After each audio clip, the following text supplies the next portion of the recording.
welcome back to episode 131 of Tall Boy Radio. We've got a bit of a treat for you tonight. We might be missing Andy, maybe something to do that it is the hottest day on record in the UK, but we're joined by a couple of guests. We've all boxed ourselves up in the smallest rooms of our houses to try and cut out the noise and are drinking stupidly strong beer, but hey ho, let's see how it goes. So without further ado, let's introduce our regular host, Gaz. Evening, chaps. Evening, the world. Hope everyone is okay. Hope we're all doing good. Looking forward to this. I missed last week, so it's my daughter's sort of show at local school, so went along and showed my support. So really looking forward to sort of getting into it again. And this week I'm drinking. Can you see that? So an Urban Fog, which is a Mikkeller Brewdog collab.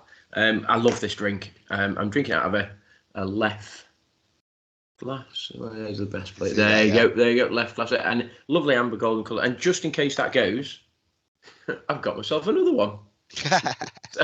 I absolutely love this drink. It's one of my favourite drinks at the moment. It's gorgeous. So, I look forward to drinking those couples. See where we go. No doubt a couple of left turns. And, looking forward to it.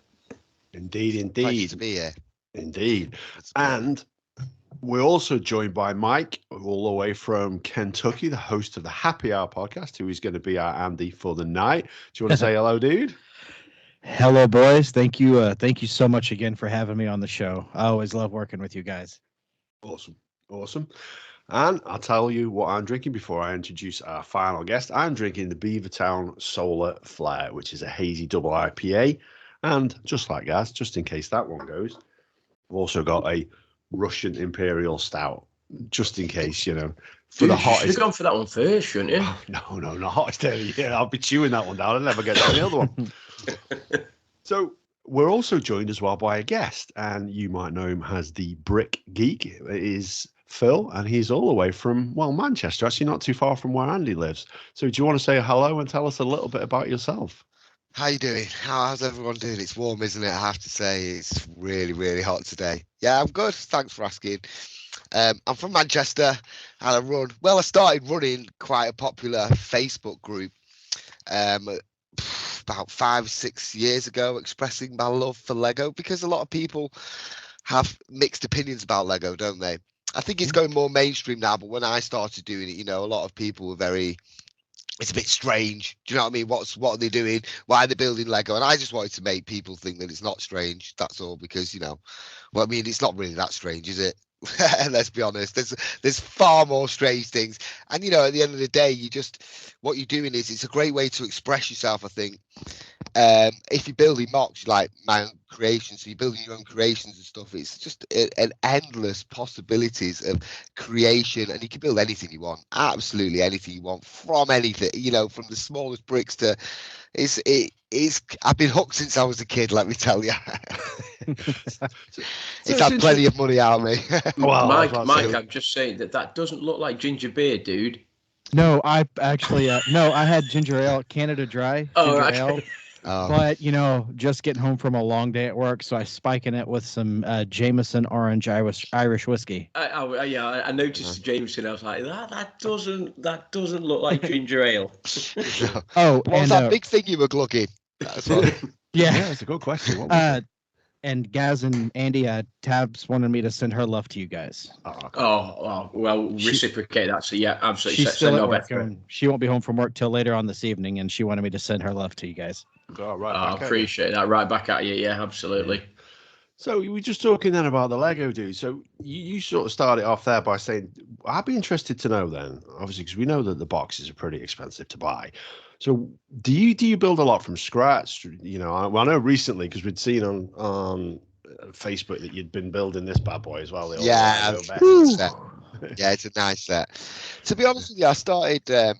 It was a weird thing, because I was always into it since I was a kid.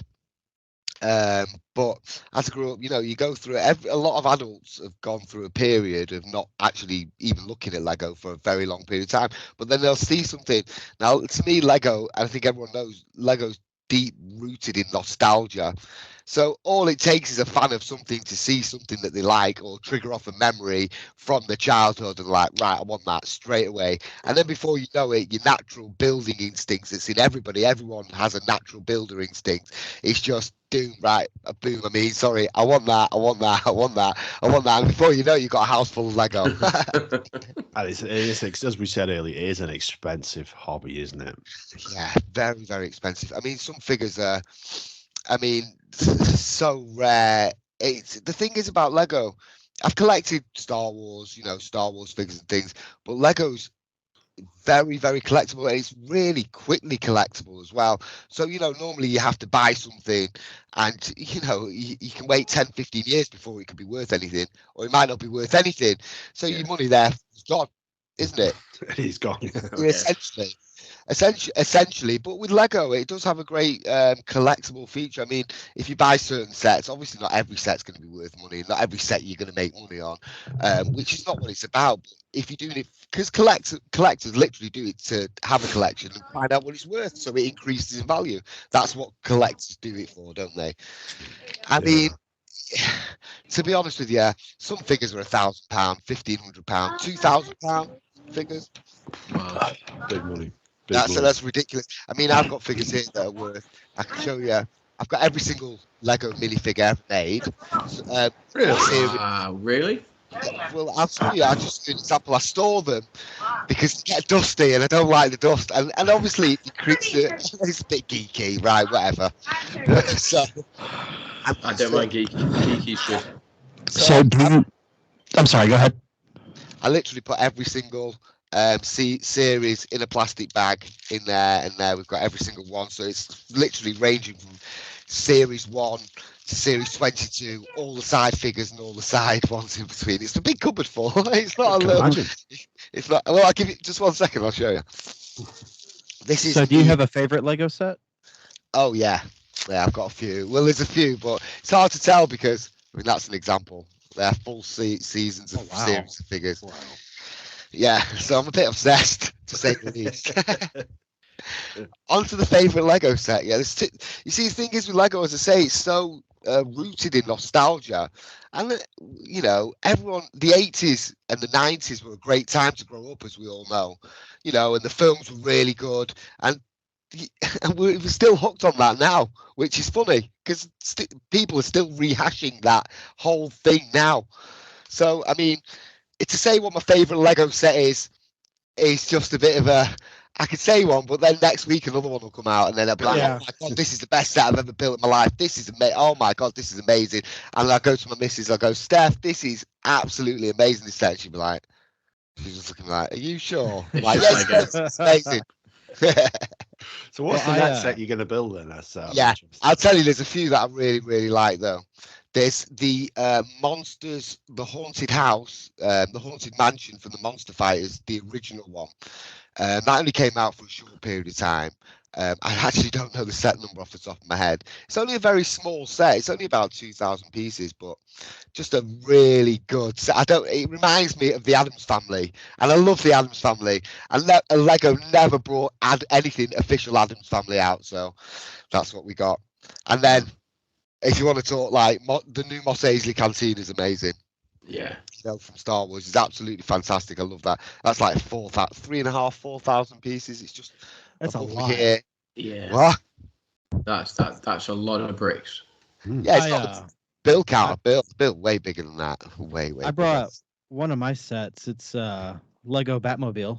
The 1989 Tim Burton Batmobile. Oh, dude, retro Batman. Love retro Batman. Wicked. I've got that over there actually. Oh, really? You've got the little one. So they brought out 2 at the time. Actually, they brought out to celebrate the little one. They gave you a little gift with the 1989 Batman, which is a GWP gift we purchased, and that was I've actually got that sealed up there. But that's it's held its value, that little set. But at the same time, I was very lucky, and I love the 1989 Batman movie. It's just absolutely brilliant, isn't it? Yes. It's just classic. So I've got a little shelf there dedicated to Batman. So over here we've got Batwings, Bat Tumbler, 1989 Batman. I mean, hundreds of figures. Just 1 second, I'll pull the smartphone and just have a quick look. I like him. This guy proper loves Lego, doesn't he? I so badly want to like come over to his house and just play Legos with him like a child all day. Yeah, I tell you, dude. There we go. Here he is. He's back. So if you like, if you can see that there, that's the 1960s Batman. Oh, that's impressive. Wow. Who all do you have in there? Pardon? Who in those figures? Who all do you have in there? Was that the Joker in there? Did I see the Joker? Yeah, I've got the Joker actually. The Joker's up here. He's on the. I keep them separate. To be fair. He's off again. Yeah, I'm off again, matey. I've got too many. Honestly, don't start me off with this because I'll never shut up. Oh, I love it. Yeah. So there's just some of them. So there's like the Riddler. As you can see, Mr. Freeze, Alfred. So these are from the 60s. Wow. And these are just some variants of just Batman figures and things that have come out over the years. So I mean, you see, this is just a little plate. So I don't know whether you can see that there, but there's like, oh my goodness. So this is just like, you've got 3 variants of the Riddler. You've got 3 variants of Bruce Wayne, you know, some really old Batman Jokers there. I can't really think you can see it from there. Am I going to have to put it back here?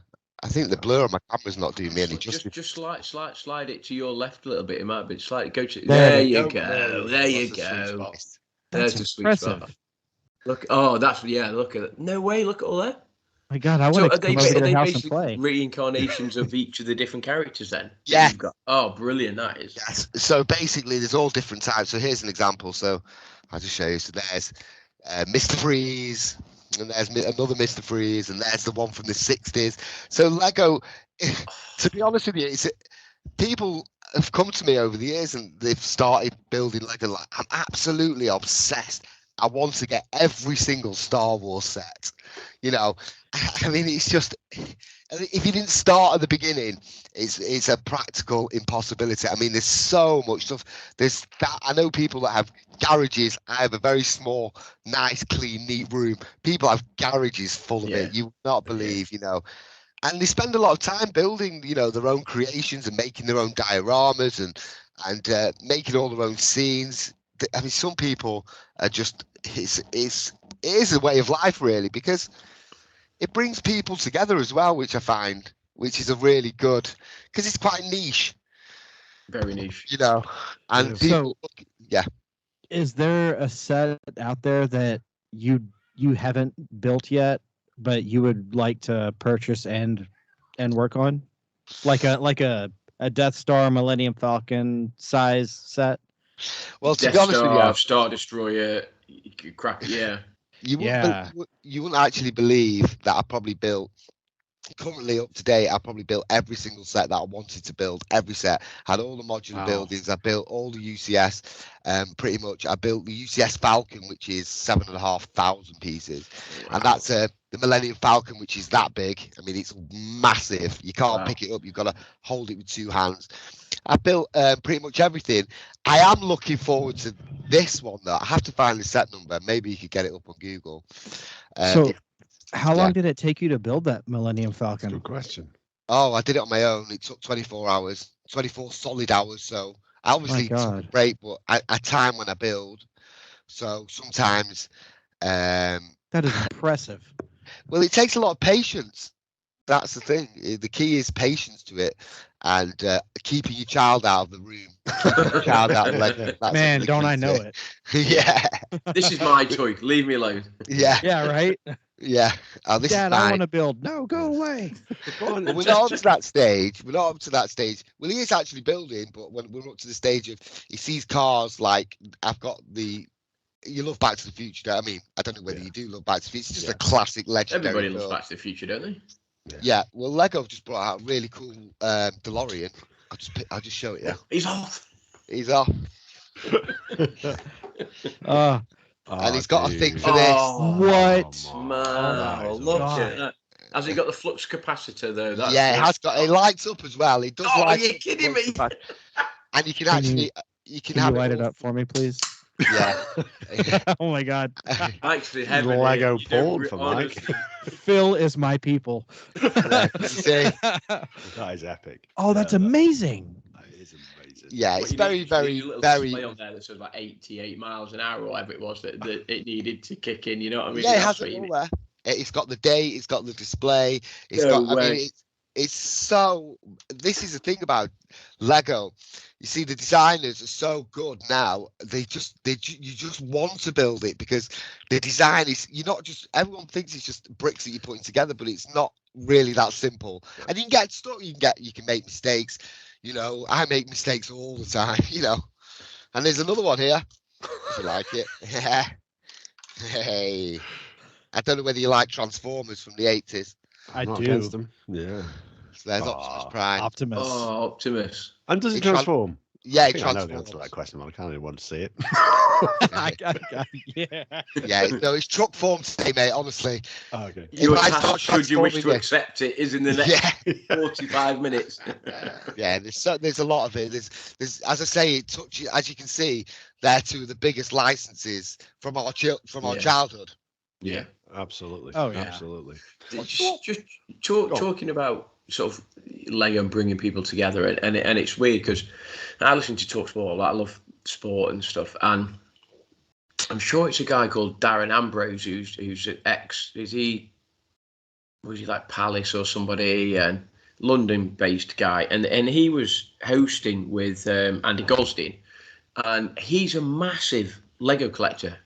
And Andy Goldstein basically sort of takes a rip a little bit and stuff, and he calls him like Lego man and stuff. But he's a massive collector, and he talks about his collection of Lego. And I'm just wondering, you know, is there anybody, I say famous, is there anybody who maybe has been in touch with you via Facebook group, or what's your range of people that are on your Facebook group? Are they just like us guys who are like middle-aged men sort of thing? Or do you know, what's your... Well, the demographic is very existential, so it'll start from I mean, it can start from 12, 13, depends, and you can just go right through, you know, to adulthood. So it's not just us doing it, it's a lot of adults. But I mean, if you're talking about people that I know that do it, that I've seen, I don't personally know, but I know Orlando Bloom absolutely is obsessed with Lego as well. Right? Terry Crews likes Lego, and so does Ed Sheeran. Ed Sheeran's obsessed with Lego. I mean, he was like on the Graham Norton show, talking about his Death Star that he'd built and all that. And you know, it's got a real underground following of people, but it's getting bigger and bigger because the design's getting better and better, and people looking for things to do with the time. You know, that doesn't involve going out and causing trouble, or maybe just not every night you want to go to the boozer and get smashed. I'm just saying, you know, it's nice sometimes to sit at home, do a bit of building, put the TV on, you know what I'm saying, and enjoy yourself. Yeah, 100%. So what was the first set that you bought then that really got, what was it that hooked you in? Well, this is it. I think it was 2015 before I started Brick Geeks, because I amassed a lot of people. I was one of the first. There was only about 3 or 4 people in doing the Facebook groups, and I amassed like 25,000-30,000 people very, very quickly in my Facebook group. And it all started with the Simpsons set, because basically what had happened was I'd gone to my friend's house and we were producing music. My girlfriend, me and my friend were writing some tunes together, basically. And he goes, "Have you seen this, Phil?" And I went, "What?" And he goes, "Look at it, it's awesome." And I went, "Oh my God, it was the Simpsons house." And I've been obsessed with the Simpsons since I was a kid. You know, I love the Simpsons. What you say? Me too. Yeah, Simpsons is just legendary, isn't it? Just the humor is timeless. You know, especially the older episodes. And I just thought I had to get it. And then once I got that was it. I was absolutely hooked. And then I wanted to tell everyone that I was hooked on it. So I wanted everyone to know that I was absolutely obsessed with Lego. So I made the Facebook group. I made my Instagram. I ended up with 35,000 followers on Instagram. Wow. You know, I did a lot of. I was doing a lot of stop motion animation videos. I was doing reviews. I was doing podcasts. I was doing as much as I could because I was so obsessed with it, and I was doing it for myself, obviously thinking, you know, this is what I love this, you know, and I want people to love it too.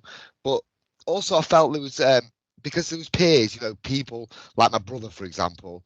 He didn't really agree with it. He hated it. He thought, what are you doing? You're wasting your time. This is absolutely rubbish. And it just made me want to carry on more and more and more. Yeah, he hated it. He absolutely, what are you doing wasting time? People are laughing at you, an idiot. And to me, I was just like, well, I don't think I am really, because I'm amassing a lot of people and they're interested in what I was doing. To be honest, it has, since the algorithm changed on Facebook and Instagram, it has changed a lot. The likes and things have gone down a lot. And since Theo's come along, I've not been able to put half as much as I did put into it, but I still love it. I will never not love it. It's part of my life. That's brilliant. That's amazing. So, Mike, I mean, I know obviously you're a fan of that, hence why you're on this. You joined us on this. I mean, as a Lego fan, you must be in heaven at the moment listening to what Phil's saying. Something. So I'm going to go to Phil's house and play Legos with him so bad. Listen, mate, you can come anytime you want. You can lose his head in here anytime you want, mate. No kids. What an offer that is. No kids. It's a kids-free zone. Yeah, kids-free zone, mate. So what's the set that got you hooked to such, Mike? Or is there, two questions really. What's the set that got you hooked on it? And then is there something out there that you haven't got that you've really got your eyes on that you'd love to build? Yes. Well, oh God, probably about 30-something years ago. Well, maybe more recent than that, 25 years ago. My cousin and I, when we were kids back in the early to mid 90s, we put our money in from a summer of lawn mowing, and we bought this Lego X-Wing. Wow. That I don't recall the number of pieces at the time. It was a medium-sized set. So, but we spent a day together putting that together, and that's so you both worked on it, you see, because that's did like you build the left side and he built the right side, and then you joined it together? Or how does that work? For me, it'd be like, no, it's mine. I'm doing it. No, we just kind of dumped all the pieces out, and we would go through the book and the instruction manual and look through and see what pieces we needed and take turns finding them and putting them together and stuff. Until it was done. Oh yeah, it wasn't a oh no, I spent more money on it, so it's more mine, so I'm gonna do the most work on it. Quite amicable, was it? It was okay. It was good. Oh yeah, it was cool. But there's 3 sets that I want to get, and they're huge sets that I would love to try to build. It's the Titanic Lego set, which is 9,090 pieces. There's one that I saw it at Target last weekend, and it was the show Friends, the whole set from that. The two apartments and the coffee house all combined together. I just thought anybody hasn't. I've got Central Perk up there behind me. I don't know if you can see that. Yeah, I can see it. I've got Central Perk too. So what was the last one then, Mike? Sorry, did you say? Sorry. It's the Death Star. Yeah, dude. Yeah. Got to ask you which one, because there's several iterations. The biggest one. The biggest one. The biggest one. Well, they brought out the UCS Star Destroyer, which is the Ultimate Collector's Edition, which is a really collectible set, and it was a Death Star 2.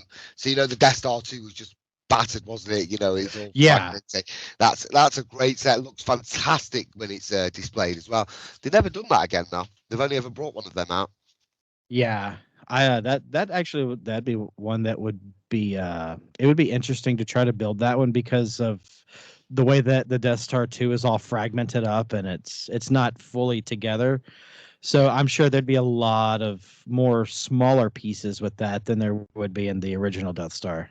100%, and they'd all be plates on top of each other, 2x1, 1x2, and then you get plates 6x4, and he's just like, wow, give me a break, give me 20 minutes.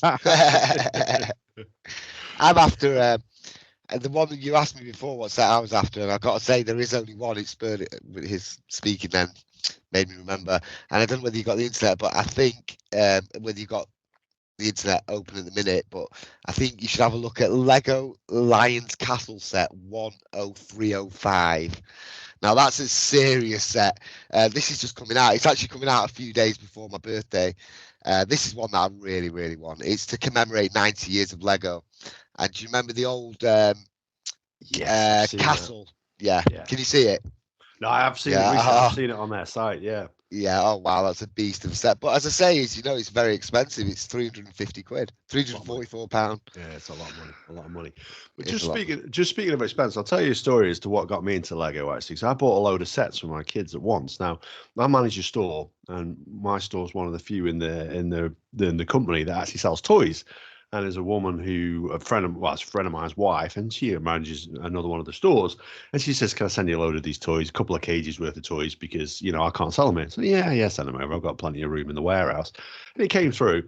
I was scanning it all through, creating labels from each. Okay, and there was a load of Lego there, and the company, she'd not checked it. The company had delisted it, so there was 30 different sets of Lego. Oh my god! For 1p. Oh my god! Set. Yeah, honestly, I was like. Yeah, so I spent 30p and I brought all this. Literally, I filled my boot full of Lego and brought it home. And Matilda, my 5-year-old daughter, was like, "Oh, this is going to be awesome." Yeah, it's going to be awesome for me. You're not getting anywhere near this. Oh, Dad, this is great. No, you go away. This is mine. This is. I've already started with the boundaries with Theodore. I think if you start young with the boundaries, I think they become accustomed to it as they grow older. 100%. Yeah, he puts his hands all over them. He put his hands on. Today I saw him with his hands on the DeLorean. He just had his hands on it like that. I think he was thinking, I wonder what happened if I pulled this off the shelf. And then that's when I caught him just like that. I was like, let go. And he just went, ah. It's just kids. Crazy, aren't they? So just a question. In terms of when you get the kit, do you ever sort of freestyle? Is there anything that you've built out of a kit that actually shouldn't have been built out of a kit? So, for example, I don't know, you get a kit for a Super Star Destroyer, and actually you make, I don't know, a building out of, or something different that isn't, and you've just put them together. Oh, I wonder whether this would go. And you actually make, because the only reason I ask that is, Adam basically made the TBR lap dancing set. Oh, dude, that was awesome. That was a decent set of Lego. I think I saw it. Did he put it out online? I tweeted it out online. I think I saw it, funnily enough. You'll have to send me a picture of that later. I'll have to see that. There was no way that there's no way that they market a Lego lap dancing set. So I'm just thinking like, so Adam's made that. I mean, I don't know whether he got like just a random box of blocks and just made it, or it was meant to be a set and he's just created it into something else. So have you ever done that, Phil? Is that something? Do you go freestyle? Is there something? Is that something you do? Well, to be honest with you, it depends what mood I'm in. I used to do a lot of. So basically, you can buy sets and make whatever you want, as you say, out of them, or you can get this program called Studio, which is literally a CAD software, and it gives you any piece that you want, any head, anything that you want, and you can build the whole thing in with a 3D model, and then you can render the model out, and then you know what pieces you want. You can buy the pieces, and then you know what pieces you want. Right. Okay.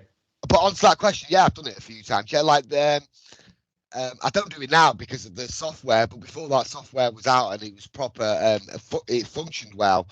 I mean, I built the Monster House. I doubled it up because it was such a good set and I really loved it. I wanted to see what it looked like twice, so I bought 2 of them, put them together to see the little mint. And it's 300 quid. And you don't realise when you're doing it because you're thinking, I mean, it's a lot of money. But the good thing is, as I say, it does have resale value, so it's not like you're going out and just wasting your money. It's not like you're going out and just whatever you're doing, it's like you've got something to show that you bought for it that you can put on your shelf. You say, yeah, this reminds me of this, and if you ever get a bit skint of money, you can say, right, okay, I'm going to sell it now. Yeah, for sure. Sell them, though? Do you sell them though? Be honest, I can't see you fighting with them. Well, no, I found it hard. I had all the modular buildings, which was from the very first one, and they're worth thousands of pounds. I didn't realise at the time they were worth that much money, but I did, obviously when I would come to selling them, I was like, oh my god. But yeah, I've sold a few sets to my own regret. But the thing is, what happens with Lego is you've got to be strategic with it, because if you've only got a small room like me, well, it's not that small, but it's small enough.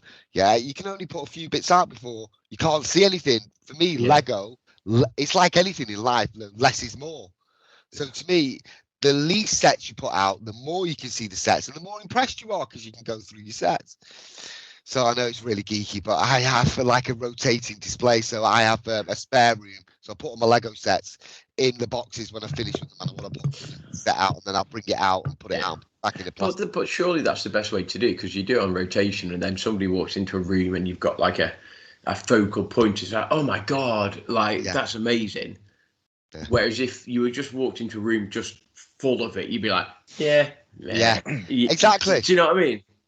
Exactly. It's taken me a long time to get to that stage, though, because to be honest with you, and I used to think to myself, you know, I love as much as I could get. I don't know why. I think it's because we all have a natural building instinct inside us, and it triggered it off inside me. And I was just building, like kids build on Minecraft, because that's, these crafting games, people are obsessed with them because people have a natural building instinct. Yeah. So Lego triggers that off immediately. And I just think I'm amazed at. And I know you got Minecraft, but I'm amazed at Lego, because effectively Minecraft is Lego. That's what it is. It's very blocky, and I'm amazed. There's no collaboration there. Do you know what I mean? There is. Yeah. No, there is. There's a collaboration between Minecraft and Lego now. There is. Yeah. Now, but wasn't originally. No, not initially. Yeah, there wasn't initially. That's what I'm saying. Yeah. Lego and Minecraft, but it's strange that Lego and Minecraft aren't actually in the game together. So you can buy a Lego Minecraft set, but you can't play with Lego in the Minecraft game. But you can just go and buy Lego Worlds, which is very, very similar game. Yeah.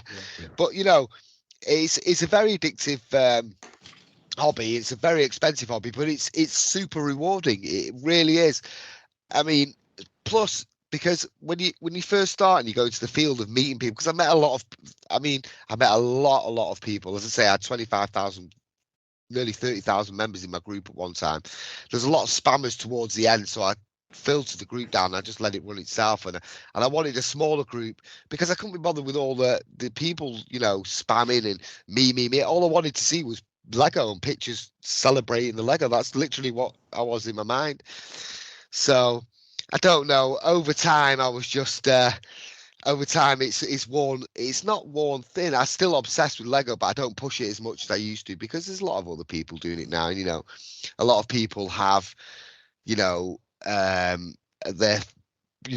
doing a lot more than I'm doing, and would do a lot more than I would ever do now. So I'm still very humble for the people that I've met, and I'm still really happy we met so many cool people, and I managed to get a lot of, I got stuff for free, and it's a cool thing. And I did a lot of videos. I can say to my son, when he grows up, there's a channel for you, there's Brick Geeks. If that's something that you want to do, by all means, go into it. Do you know what I'm saying? Mm-hmm. So in that respect, it's something really cool to look back on, and I'm extremely thankful for the people that I've met. I met a lot of people that have been really cool. They sent me stuff from around the world. They're just when Theo was born, loads of people sent us stuff, Lego tops, and from Singapore and America, and even in England. It was just very humbling, because fundamentally, sorry to go on. No, fundamentally, all I was trying to do was just spread light, and I'm glad that I could do with Lego in a certain way, and people were reciprocating it, because a lot of people do go to big lengths and they think, I could do this and that, and I want to do it good, and I want people to know it's not geeky, and I want people to enjoy themselves and show it and share and love and be happy. And a lot of people do fall flat on the face, and it doesn't work out for them. So in that respect, I was very, very lucky. I was very lucky. Besides getting hacked at 35,000 members. But even if it's still geeky, man, that's okay, man. Let that geek flag fly. Be proud of it. Hell, I am. Of course, there's nothing. I think we're all geeks here. I'm absolutely a geek, and I always have been, or probably always will be. You can tell me what you're into then. You're geeky stuff. Come on then. What's your geeky thing, Gary? Well, I mean, back in the day, we role played quite a lot. So you go through your Dungeons and Dragons sort of geeky phase. I'm a massive Star Wars fan. So I wasn't a massive original Star Trek fan, but I was a massive next gen fan. I'm a massive Lord of the Rings fan. I love Tolkien, so I'm a massive geeky Lord of the Rings fan. Like I say, I'm a you know, at the moment you look on some Netflix. Well, it's not Netflix, is it? But you look at like Mandalorian, and you look at Obi-Wan Kenobi and stuff. Yeah. Just, you know, so basically Star Wars. You're a full-on geek. I agree. Yeah. Hell yeah, man. Hey, and I'm proud. I don't mind admitting that. I'm a full-on geek. Yeah, you gotta own that. Yeah, that's it. It's the same with me, you know, like I just got past the point of even caring what anyone thought.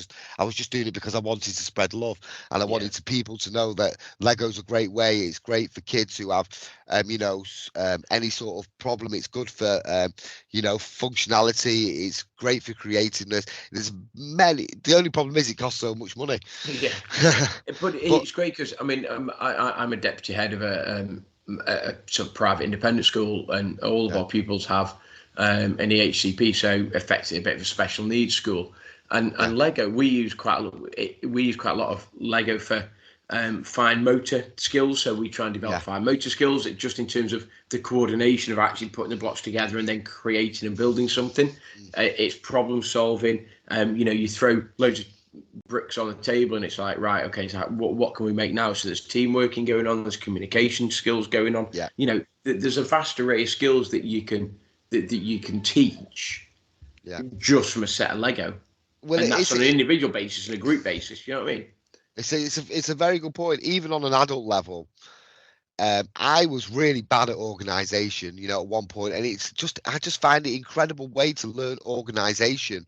You know, just to organise yourself and to be able to put things in a neat pile, you know, out and lay it all out and build a set. It's just it has taught me a lot of organisation skills. It's very, very good. Lord of the Rings, though, I've got all my Lord of the Rings stuff up there. Go and get it. Go and get it. Surprises. Do you want to just see one thing?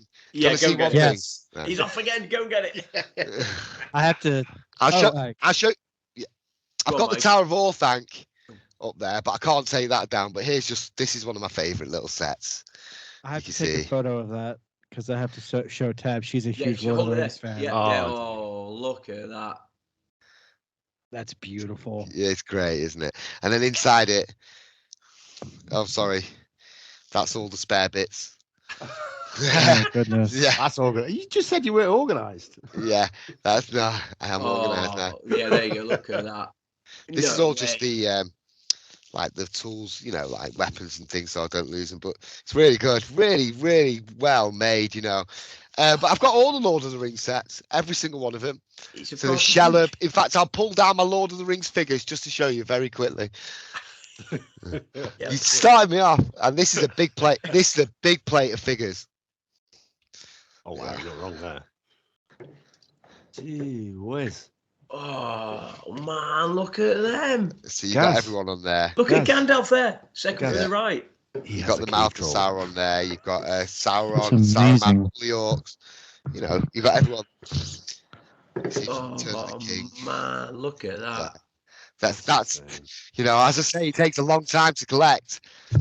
And it also takes a lot of trading. You know, you pick up things that you don't really want and you move it on and you think, oh, I'd like that instead. So, you know, as I say, it's like a culture. It's like a you know, you just you do it between the people who are into it together. And so you must have gone to car boot sales and, you know, gone around the local area, and there's people that have gone, you know, they've got a box of old Lego bits and bobs, and they've gone, oh, you can have a whole box for like a $5 or whatever. And you go in there and you go, oh my God, I can't believe they've got this. It's like, this alone is worth X.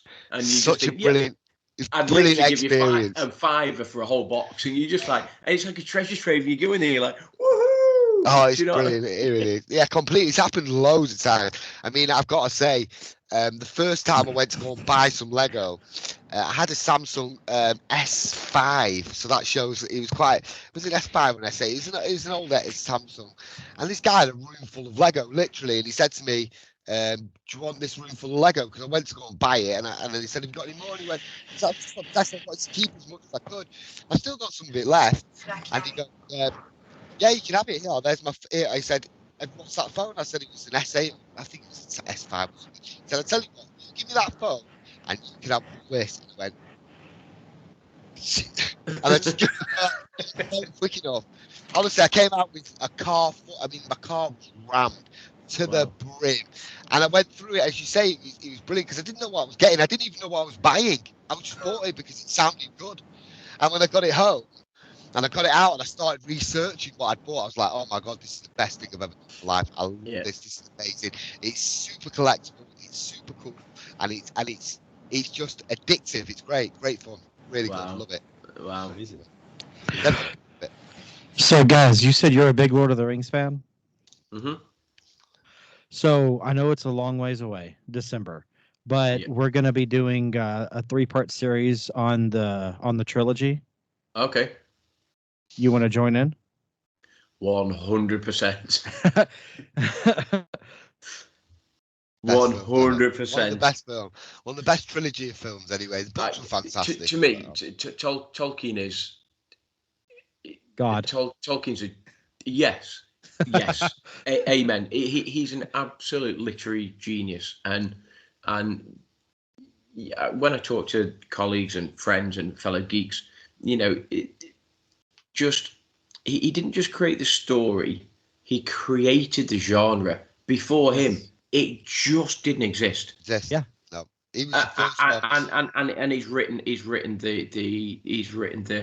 the backstories, he's written the genealogy, he's written the language, he's created languages. Yeah. And you can now, I mean, you can, I mean, obviously, Mike, you're in America, but I'm almost certain that there's colleges or universities in America, and you can go and study. Yeah. Languages, so you can go and study Elf and Elfish history, you know. I forget which. I think there's 2 or 3 colleges here. I don't remember the names of them, but you can get master's degrees in Elvish.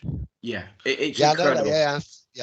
I just want to know what your feelings would be if your child came up and said, "Right, Dad, I've decided after all these years, I want to be." And he comes in with his little pointy ears. I want to be an elf. Stuck him on with super glue, and he's got little patches of hair. He goes, "I've decided what I want to do." What would you say? Oh, 100%. Dude, go for it. Yeah. I told Tab, I said that we should buy the Elvish Rosetta Stone so we can learn it together, and then when we go out to bars together, we can just judge people out loud in Elvish. Yeah, very good point. Literally, just talk so openly that nobody else has any clue what you're talking about. You're like, Exactly. You get a master's in Klingon too, you know that. You can get a master's in Klingon. I know you can get a master's in Klingon. Who was it? I knew that quite a while ago, actually. I was talking to somebody and we were talking about, I think we were talking about Star Trek, and I say I wasn't a massive original series fan. I was a massive next gen fan. I loved Patrick Stewart, Picard, and Geordi and all of that. I loved those characters. And somebody was saying, "Oh, you can go to America now. You can get like a degree in Klingon." I was like, "No way!" I mean, that's cool. I mean, can you imagine walking into a bar and ordering like a beer in Klingon, and the barman just goes like that? You're like, what? Yeah. 2 of them, please. Mike, just pick up on that. Yeah, absolutely. If you're talking Lord of the Rings, I'm there. I'm with you. Yeah. Let me know. I'm sold. Okay. Right, I'll buy some elf earrings, and you better be taking. Just let me know how much the Masters is going to cost me.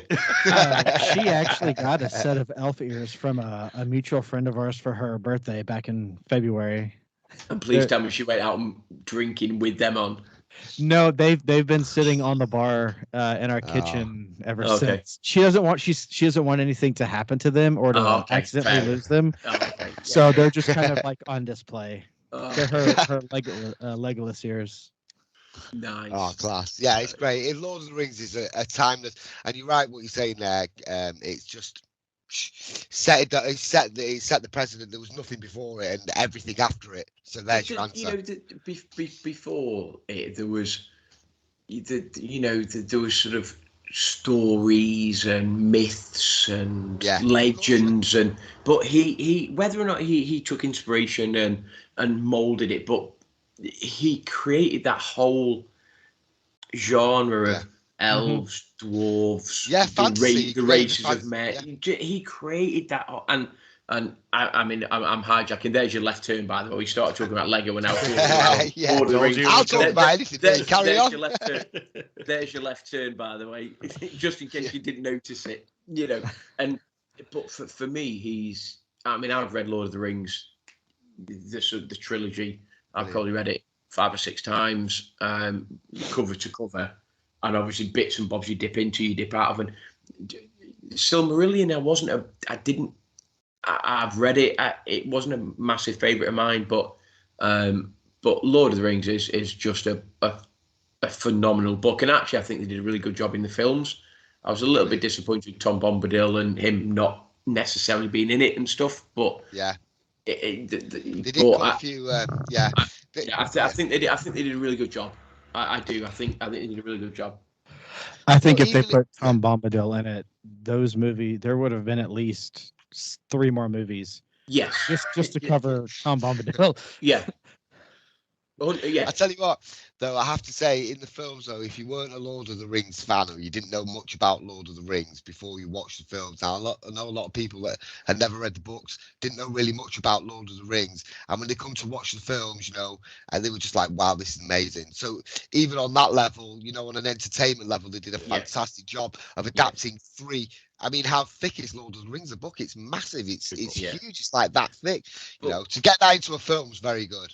But what you read various bits about sort of producers and directors and Peter Jackson and stuff, and what happened was that he had the foresight to think this is obviously going to be a trilogy of films, and what we'll do is we'll film that scene from that film effectively on the same day as filming that scene from that film, and actually that scene is from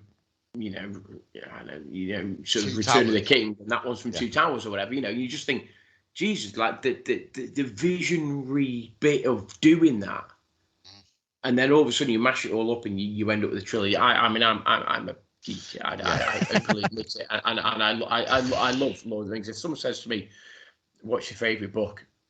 It's just an instant Lord of the Rings. So you see, I don't know me. I think Jurassic Park is one of my all-time favourite books and films. I just love the whole science behind it. Michael Crichton was a tremendous writer anyway, but he was. Don't get me wrong, I absolutely love Lord of the Rings. It's an amazing book, but for thrilling. Have you did you read? Was it Swarm? Was it Swarm? Yes, Swarm was Michael Crichton as well. Yeah. So that was Michael Crichton as well, and that was quite a decent book as well. To be fair, from memory, I think. But I quite enjoyed Michael Crichton. He did. You should try Pirate's Latitude. Pirate's Latitude was it was actually a posthumous book, so he wrote it, and it was if you like pirates, it was a really good book. I thoroughly enjoyed that book. Okay, he's great. I might try it. Pirates there's your other left turn, by the way. yeah, I'm doing it too, and I'm not even part of this podcast. Chaos. So what I will do is I'll get us back onto Lego then. So just something that's I'm curious about then, dude. When we're talking about shows and what have you, Lego Masters, has it never entered your mind to apply for that one? Because they did a UK version of it before they did the American version and the Australian version.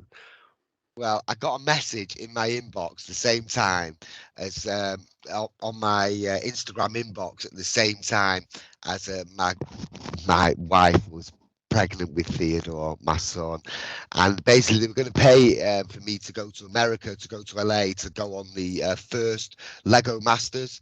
And I spoke to my friend, and we were ready for it. And obviously, as it come closer, there was no chance. And obviously, I had to decline it, unfortunately. And she's like, "Oh, we'll ask you back for Series 2." And I'm thinking, "Yeah, of course you will." But thank you anyway. Yeah, that was it. Yeah, you need to drop an email for Series 3.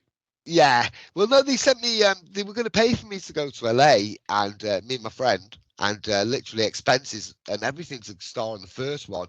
And it's funny because I met quite a lot of people, because I was well in with the whole social aspect of it. I met a lot of people that were on the show. They were speaking to me. There were a lot of people that were on the show that were already members of Brick Geeks. The bigger group. Oh, really? Yeah. So they were all. Yeah, there's a lot of people that have. Done Lego Ideas there, promoted the Lego Ideas, and these not just because of Brick Geeks, but Brick Geeks has helped them become, the Lego Ideas has become, an actual set because of the help, not just because of, but has contributed. And it's a nice thought because I know a lot of them. I know Ivan Guerrero, for example. He's someone I know. He did the Sesame Street set, and he also did another set that's just come out recently. And there's a few of them that I know. So as I say, Brick Geeks has brought me a lot of people to speak to and people to meet, a lot of social aspects of it. That's why I don't go out of my house anymore. I don't have to. I just had a shave for this one because you're lucky like Gandalf. I stink and I've got really long hair. so what, I mean, what would be your, if there was a franchise, if there was a series of Lego sets that they haven't created yet, just thinking about what now, whether it's film, I think music, we should all answer that question. Do you know what would be the series of sets or the sets that you would most look forward to building? There's a few. I think V. Do you remember V, the series from the 80s? I do. Was that the people lizards that ate the rats and stuff? And yeah. You see, I'm a geek. I remember those things. Yeah, you do remember that. I'm impressed. I remember this. They came to our planet as friends, but actually secretly they were stealing all our water or something. Yeah, and then they were lizard people or something. Is that? Yeah, I remember V. It's fine. It's very funny. A friend of mine, who was like my dad, God rest his soul, he passed away a few years back, but he was obsessed with V. We used to watch it religiously. Absolutely loved V. It was just a brilliant team. I think V's definitely one of them. And I think there's Garfield. I like Garfield. Oh, okay, Garfield. I love Garfield. Right, it's okay, classic 80s, late 70s, 80s story. And I don't really know. If you're talking about films, I'm obsessed because I grew up in the 80s. I love all the 80s films. So it's like Inner Space, just be a brilliant one. But how would you incorporate Inner Space into a Lego set? Yeah, that would be incredible. Mike, what would you say then? What would be the set that you hope that they would build? Or oh my goodness. Well, one in particular that I don't know if it exists, but I'm assuming it doesn't because I've never seen nor heard of it before. But the show The Walking Dead. Yeah. Why did I not think of that show? One up on There's 4 different communities. And I would like to see sets of each of the 4 communities. There's Alexandria, the Kingdom, Oceanside, and the other one escapes me. I should know this. I'm like Hilltop. Thank you. Yeah, I'm a Walking Dead geek as well. So hell yeah, hell yeah. Yeah, that's a shout. That is, to be fair. I'll tell you the one I was thinking of, and I think Mike, you'll be on board with this one. I know Mike will be on board with this one. Clerks and Clerks 2. Yes. So the quick stop movies has to be exactly movies in color, quick stop, black and white. Yeah. Nice. Actually, I think it would be cool if you could get like a special edition black and white quick stop, but a color quick stop, but they make a special edition and it's in black and white, and you've got Jay, Silent Bob, Dante, and Randall. They're all in black and white as well. Yeah, 100%. I think that's epic. But with the video store that's connected to it. Yeah, definitely. Yeah. So, that would be amazing. I don't. You'll have to excuse my ignorance. I don't know whether or not there is one, but if there isn't, there should be. Is the Ghostbusters? There's series. Yeah, have they got Ecto and they've got? Have they got? Yeah, okay. So I've got it right here. I've got it right here in front of me. That's another one of my favourite sets. Yeah, I've seen your Ecto one online. I've seen your Ecto one. Yeah, I was thinking Ecto. And I wasn't sure whether there was or not, but I assume there would be. So this is the actual Ghostbusters firehouse. I've really gone. I mean, I don't know whether you can see this, and it might not work, but I'm going to try it now, and you might see all the lights come on actually because I've lit up all my Lego. So you might just see the lights come on, but not actually see any Lego. But here we go. Let me just see if I can get this done. 1 minute. You just 1 second. I'm in the middle of setting up my Google Hub. Oh, there it is. No, it's not there. So basically, you can tell. Yeah, I'll do it this way. the way of doing it. So basically, I've gone so much into it. I love it when it's all lit up. So at certain times of the day, you know, whatever, you can have it all lit up. It looks mint. My missus thinks I'm absolutely bonkers, but she's been with me for long enough. She knows what I'm like, so she must know I'm bonkers by now. You know what I mean? She signed the contract. Exactly. Here we go. I'm joking. Hopefully we can get these Lego lights on so I can just show you, because you're all waiting now with a bated breath. And unfortunately, I bet it doesn't work now. Now that I've been like, yeah, it's gonna work. No, you see, you built us up, and now that's it. Oh, here you go. There's one. Did you see the light come on? I saw the lights. We saw the lights come on. Yeah. There's the Ghostbusters siren. Oh, can you hear it? There's the. I can hear that. Is that the Ecto one? Yeah. Oh, you got it, mate. And there's another shelf there. I can see it. Oh, no way, look at that. Oh my genius. God. And then this is the whole Batman Man United shelf all here. Oh no, look at that. I don't know if you can see it properly. But yeah, that's all lit up, and I've actually turned the plug off. The Simpsons, the Quickie Mart is all lit up. I'll just turn that on. There you go. The Quickie Mart's all lit up, and this is, I mean, as I'm saying, it's dedication. That's insane. That's mint. That is. You can sort of see it all flashing and lighting. I'm not going to take my blur off, but yeah, you can see it. It's all voice controlled and everything. So. Voice controlled?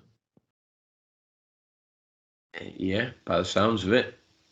I think we just lost it. Actually, I know. So is Gunnar into sort of Lego then? Does he follow your sort of love for Lego, or he doesn't like the building part of it? He likes the play with it part. Right. Okay. Okay. He said, "Dad, you build the toys and I'll just play with them." I'm like, no, I'm gonna build them and I'm gonna play with them. Yeah, I was gonna say, yeah, okay, I'll build it. You play. No. Hey, that's not how it works. You can play with me, but I'm playing. Yeah. I'm not just gonna sit. I'm not gonna do all the heavy lifting and then just sit by and watch the fun happen. No. Exactly. But my Batmobile that I have, I bought that for him as an Easter gift a couple years ago. And he had lost a couple of the pieces on it. Okay. So I took it from him, and now it sits atop my movie shelf that he can't reach it. Really? Yeah. I'm like, dude, if you're not going to... See, that's harsh, dude. I want that one. Is like, no. But no, he likes the movies and the video games that are Lego themed. Right, okay. And we have a bunch of those that are for Xbox. We have Lego Avengers games and the Lego Batman, and he's got a Lego City game as well. So they're awesome Lego games. You see, Avengers is also, I'm obviously a massive Marvel geek, and I love Stan Lee, and I love everything he's done, and so I'm quite happy to talk about Marvel. I love, and actually, interestingly, my 15-year-old daughter loves Marvel, and actually spent a time, and she watched, I think, up until the most recent Doctor Strange film. Yeah, she watched every Marvel film in timeline and chronology order up to, which was like wow, because sometimes you watch Marvel and this is your next left turn. Sometimes you watch Marvel and it's a bit like, so where does that film fit in with that time frame or that? And when Spider-Man's getting his face smashed in over here, what's happening over here with Hulk or with whoever or Thor and she literally sat and watched them like bang bang bang bang bang bang bang, and you just like, and I have to admit I haven't, but she was like, oh yeah, I sort of get what's going on now. I sort of understand the Marvel universe and I get it. Yeah, me and Gunnar actually this past Sunday we went to the theater to go see the new Thor. Oh, okay, is it good? It's okay.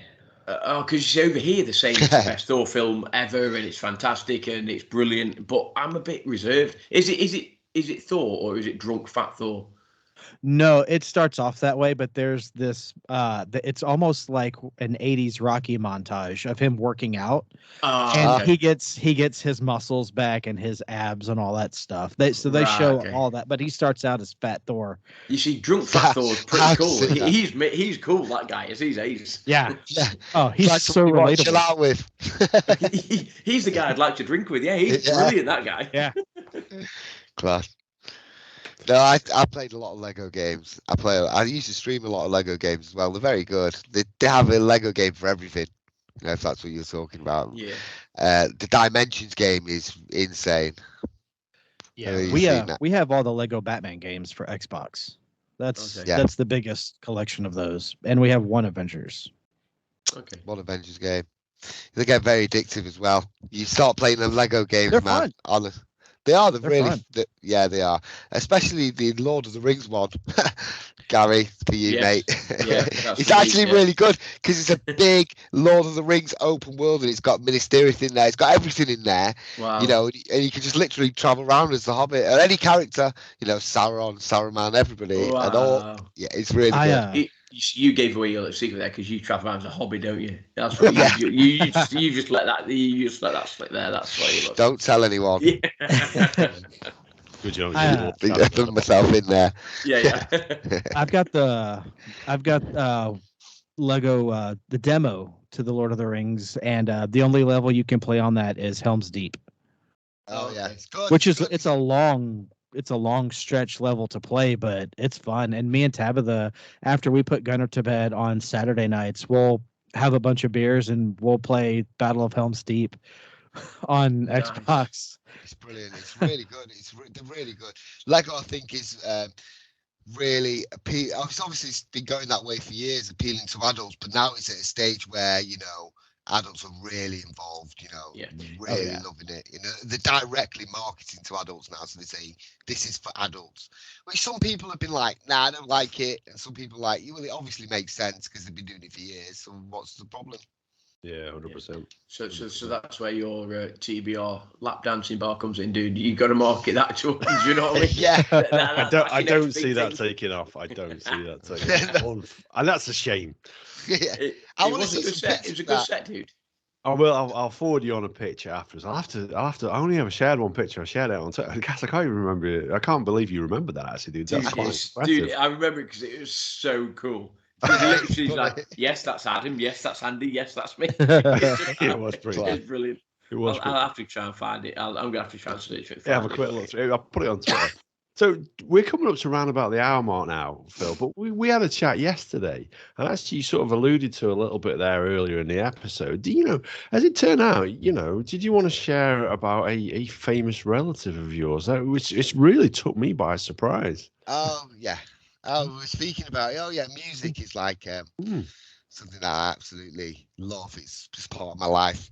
I've always been obsessed with music, and it actually comes from people that I've met within my life. But I've always liked music. But I had an adopted father. He used to play for the Fall band called for Marquis Smith. He passed away a few years back. But I had some good times with him. And he was a Lego.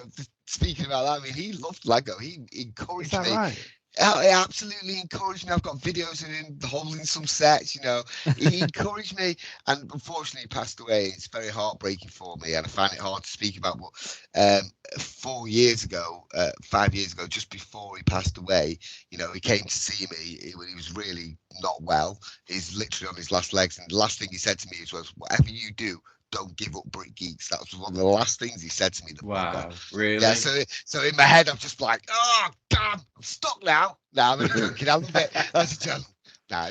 He knew how much I loved it, and he knew what it meant to me. But I used to give him little Lego sets. I used to give him little Lego figures. I'd go to his house and I'd see him on top of his TV or, on his window ledge. So, he loved it. He actually loved miniatures. Like toy soldiers. Mark loved toy soldiers, and if you went into his kitchen, he sort of built a half battle scene. And yeah, he was obsessed with them. So Lego was always a natural, well, not natural progression, but it was always going to be something that he liked. I mean, he was one of the only people when I started the whole Brick Geeks thing was like, yeah, this is cool, Phil, carry on, it's wicked, I love what you're doing. He used to follow, he used to have someone follow me on Instagram because he never used to do social media, just to see, so he can say to me, I see him every day, every other day, just to say, you know, nice one, Phil. Oh, I'm like, all right, kid. Nice one, kid. Yeah, that's incredible. You shared that story, and literally that morning I've driven into work. Listened to Fall. And I was just. You're listening to the Fall. Yeah. Oh, I don't like the Fall. I don't like the music, but I love Mark. I love Mark. He was. There was nobody like him because he was seriously cantankerous guy. But very famous. Yeah. Oh, he was seriously cantankerous. But if he liked you, he really liked you. That's incredible. And he liked me. He chose. I showed you the video cover, you know, so I was very blessed. But it's good to see that he was a Lego fan at the end of it, though. The last thing he said was, "Don't you give up on that, Brick Geeks." That's amazing. That is amazing. That's an incredible story as well. That is. I can tell you a lot of stories about it. Stories be like, "Oh my God, is that really what happened?" Yeah, we had some amazing times. You know, over 20 years, we went to clubs, we went to his gigs. You know, I was truly blessed. Lovely man. Really love him. God rest his soul. I loved him. Yeah. And I still to this, I've got his pictures on my side here. I'll just show you one. I always keep him next to me. That was one night in his house. Oh, that's amazing. That's awesome. Yeah, it's incredible. And there's one night he's taking the piss out of me there in his house there. I don't know whether you can see it, but he's taking it. I'm looking like that. He's looking like that next to me. You know, he's a good man. We were on the same wavelength, really. And he was a genius. He was an actual genius. He was so clever. But a lot of people mistook him. They didn't know what he was like, you know. But with him, you know, I had a great time. I had met a lot of people as well. You know, he reinforced my Lego addiction. He was like, yeah, do it. It's great. Do it. I think he was saying that because he pissed my brother off. But to be honest, because that's what he was like. He used to like to play people off because that's what he was like. But no, I'm only joking. I genuinely think he was encouraging me because he liked what I was doing at the time and he thought it was good and I was reaching out to people, you know, just for whatever reason, you know. I mean, let's get into this hour mark, but I have to say, you know, with Brick Geeks, there was a few things that had happened. You know, I met some people. I'll just give you an example, like how I helped reach out to someone, but I didn't expect it to come in this way. So I was very friendly with this guy who was part of this Brick Geeks thing, and unfortunately had cancer. And I didn't expect, I'm not going to mention any names, obviously, and I didn't expect him. We were really close friends. I mean, he came down to Manchester to see me. You know, he really loved Brick Geeks, loved everything that was going on. And I spoke to him for 2 years, and then I got a message 2 years later, and it, yeah. What's that? I don't know whether that was it. I might have found it. I'll send it over later, dude. I might have found it. Yeah, that could be it. New for 2021 Lego Group strip club, complete stripper pole, fully stocked. It's on the strip CCTV, club music station, and drunk baby. That has to be it. So as I was saying, this person was, and I've spoken to him for 2 years, and then for me, this is what I wanted to do, and this is not in this circumstance, but I wanted to, you know, make people happy, you know, just to understand and appreciate. And he said to me like 2 years, about a week or two before he passed on, and he said to me, he said, Phil, Brick Geeks is amazing. Thank you very, very much for all the posts that you did and everything that you did. You know, make a mock for me. I'm checking out now, mate. I'll see you later. And that was, I mean, to me, it was very cool the way he said it. You know, He literally passed away. But I'm saying, to me, I brought a bit of happiness into his life through Lego. So I've done my job there. Yeah, 100%. You can't put a price on that. You cannot put a price on that. Definitely not. 100%. On that note, I'm absolutely roasted. That's it. So we're going to call time on this episode then. Before we do, obviously, we always have to give a shout out to our sponsors. So a big shout out to Ollie's. If you want to get 20% off your Ollie's order, so your pretzels, your chocolate covered pretzels, your nuts and your olives, if you're based in the UK, head to ollies-ollies.com. Use the promo code TallBoyRadio, all capitals, all one word, and you will get 20% off your order. And obviously, drop us a message to let you know that you've done it, as one of our listeners did a couple of weeks ago, and we shared it out on the podcast. And that's my sponsorship bit done. So let's all say our goodbyes. Phil, absolutely loved you here. We rarely get guests as talkative as you, but it's an absolute bonus when we do, because I can just sit here and drink and listen to you, dude. And with you talking to three guys who love Lego here as well, especially me and Mike. So yeah, I know we really enjoy geeking out looking at your stuff. So if you want to say your goodbyes to our listeners, and an absolute thank you for joining us. Thank you very much, Adam, Gary, it's Mike. I really appreciate it. It's really good to come on this show. Nice questions, nice host as well. And I hope you enjoy listening to it, because it's been very fun. And I'm glad you're geeks as well. So we all share the same passion. I'll say that again, because you're going to edit it. Share the same passion. All right, okay, then you won't. So there you go. We will edit it a little bit, but not much. But yeah. Go on, Mike. As well. Yeah. Thank you. Peace. Michael? Yes. Thank you guys for having me. Send my love to Andy. We will. It's been a good time. Yeah, we will. Gaza? I've had a bit of a blast tonight. It's been brilliant. I'd say I wasn't on with you guys last week, and I do miss it. I love me Tuesday nights. It's brilliant. A couple of left turns. We went from talking Lego to Tolkien to being a geek to all sorts of stuff. So I thoroughly enjoyed it. Really look forward to the feedback that we get from our listeners on this one. Big shout out, thanks Phil for joining us, Mike from over the pond. Always great to chat to you guys. Again, send our best to Tab. Sending our love over to her as well. And can't wait till the next time. 100%. And if you listen to this, you're thinking, what's Gaz on about? Because we listened to the last episode and he was on it. Yeah, he was. Gaz, you weren't the only one who didn't turn up. The guest didn't turn up, so we didn't record last week. Oh, did we not? I thought you did. 2.5 years we've been doing this. 2.5 years. First time we've been let down by guests last week. Yeah, really? I thought you recorded. Nah, dude, I went down the pub. Okay, scrap that then. You know what? Since the last time, it's been fantastic, and I look forward to speaking to you guys every week. There you go. There's just there you go. Definitely going to edit it now. I don't edit stuff for Gaz. I'm editing. I don't know that. Yeah, absolutely. He knows that. But yeah, absolutely. Thank you to everybody who's listening. Thank you, Mike, for joining us. Like in racing home from work and getting, like say 3:30 in the afternoon when we're starting this one. So we really appreciate your efforts on this one. 100%. Thank you guys for having me, and I can't wait to see you guys at the end of August when we make history. Please don't forget me on the Lord of the Rings. Absolutely, because I'm there, dude. Absolutely, yeah. Guys, I already have you in the calendar on my phone for December, man. Perfect, man. I got you locked in. Look forward to it. And like Mike says, in August he's going to be breaking a Guinness World Record by setting the record for the longest podcast in the world. And if you're watching this on video, you can see a couple of Guinness World Records behind me right now. So yeah, absolutely, we're looking forward to being a part of that. So it just leaves it to me to say good night, thank you, and God bless.